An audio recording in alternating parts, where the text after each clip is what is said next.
Looking at the bands, I first had to like their music. On top of the music, they had to have like a good story, you know, or a good life to look at.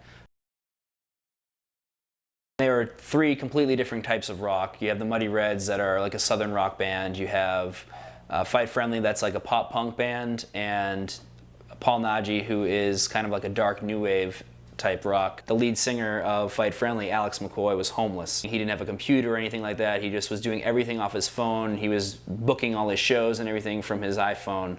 And Paul, he is a teacher and has a wife and kids, and you know, he's trying to, you know, balance out being a teacher with going on tour and going overseas to Australia to play shows. And then the Muddy Reds, I could just tell from everything that I saw of them that they were just going to be funny, out of control guys, and that's exactly what they were.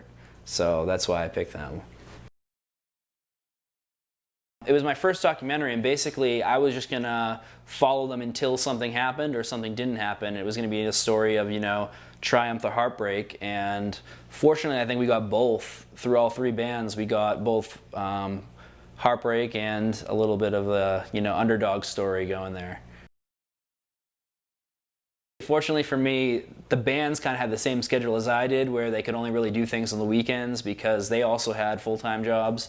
So I was able to just shoot on the weekends. So we pretty much just shot on the weekends for, you know, the entire time. Once in a while there'd be a show at night at like a nightclub or bar, and you know, I'd get out of work early and go and film that, or take work off. Show days, we probably shot every single song, so probably like an hour set, as well as you know, a half-hour interview. But in total, we had about 800 hours of footage putting together all the cameras and everything, and we filled a 4 terabyte hard drive pretty easily. The most we used in a single day was, I'd say, 4 cameras, and that was usually for, you know, the rock shows, just so we had something to cut to and that kind of thing. The interview days were usually 1 to 2 cameras, and switch them out a few times. Pre-planning is definitely key with a documentary. I've edited a lot of documentaries as well, and sometimes people just throw you a bunch of footage and not tell you where anything is, not tell you even what the story really is about. Just watch all this footage, and they don't realize that they just gave you over 300 hours of footage, and yeah, that can be a mess. When you know that you're going to edit your own film, you actually are able to do a lot more, I think, than just passing it off to another editor. So I had already been, you know, organizing everything in bins and everything by day as we were shooting. So I'd have like day 1, Paul's concert, day 2, and the movie actually goes in chronological order, so I was able to pretty much just go in and find stuff right away if I needed to.